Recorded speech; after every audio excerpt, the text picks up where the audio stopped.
Est-ce qu'un VPN peut vraiment rendre ton billet d'avion moins cher? Alors on entend très souvent ce conseil de faire sa recherche dans un pays où la vie est moins chère, donc forcément ton billet d'avion sera moins cher.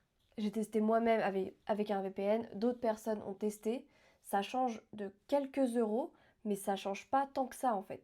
En réalité, c'est ni ton VPN, ni tes cookies, ni le fait que tu regardes plusieurs fois le même vol qui va faire que le prix de ton avion baisse ou augmente. Les compagnies aériennes, et ça se sait assez peu, mais elles vendent leurs billets par lot. Donc il y a d'abord un premier lot de places moins chères, puis quand le lot s'est épuisé, il y a un lot suivant qui est un peu plus cher, etc. Et puis en plus de ça, les compagnies aériennes peuvent parfois réserver des places pour des gens qui vont faire des trajets plus longs, typiquement des escales. Donc ce qui fait que ça influe encore plus sur les prix parce qu'il y a encore moins de sièges qui sont vraiment disponibles pour vous. Et tout ça est géré par des algorithmes de tarification qui ajustent en permanence les prix selon la demande.